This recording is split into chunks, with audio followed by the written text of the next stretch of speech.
Carlos, buenas tardes. Muchas gracias por aceptar esta invitación.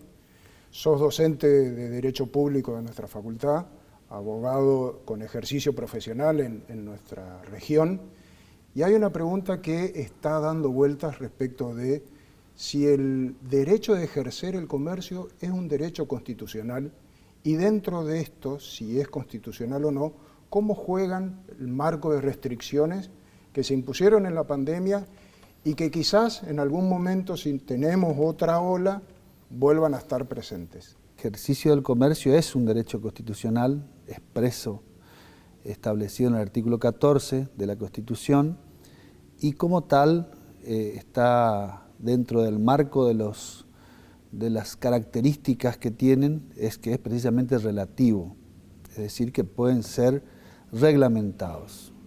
El artículo 14 te prevé que los derechos constitucionales pueden ser ejercidos por todos los habitantes y que pueden ser regulados o reglamentados por el Poder Legislativo.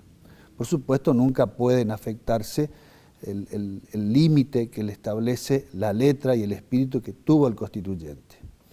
Con respecto al ejercer el comercio, tiene sus limitaciones en época de pandemia, pero se debe tener en cuenta la circunstancia de que las limitaciones tienen que ser temporarias y por estas razones totalmente excepcionales. No puede existir una limitación sin tiempo, sino que tiene que ser una limitación temporaria, razonable, acotada a las circunstancias sanitarias que la cuestión amerita.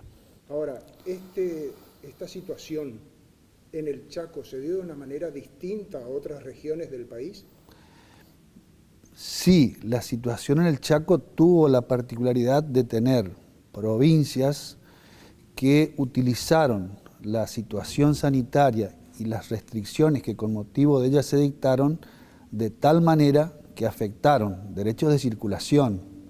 Por ejemplo, Formosa, la relación o el vínculo territorial con Formosa se vio afectado. Con Corrientes, tener presente que entre Resistencia y Corrientes conforman un aglomerado de personas del orden del millón de habitantes, que es económicamente una población importante, y las restricciones de circulación afectan esta posibilidad que tiene el comercio, la población de circular, mantenerse y ejercer la actividad o actuar en el ámbito de la actividad económica. Ahora, vos mencionabas una cuestión de que pueden ser reglamentados o que eran relativos. En ese sentido, ¿cuál prevalece? ¿El derecho constitucional, la medida por pandemia? ¿Quién tiene más derechos, digamos? ¿Quién es prevalente? Con respecto a la jerarquía de los derechos, todos los derechos tienen una idéntica jerarquía. No significa que sean todos iguales, sino que todos tienen que actuar o participar en situación armónica. ¿Y quién te dice esa armonía, cómo se da? El Poder Judicial, que es el que interpreta cuándo los derechos se pueden limitar, cuándo aparece una limitación o restricción de derechos razonable y cuándo esa limitación puede tener efectos que afectan a la comunidad. Por eso es que, por ejemplo, las autoridades internacionales, la Comisión Interamericana de Derechos ha establecido en la circular 1/20 una serie de pautas para evitar estas situaciones nocivas que las restricciones y el ejercicio de derechos puede acarrear, que es precisamente que sean razonables y que sean temporarias. Ahora, eso es interamericano, pero ¿hay antecedentes jurídicos en nuestro país o inclusive en nuestra provincia en este sentido?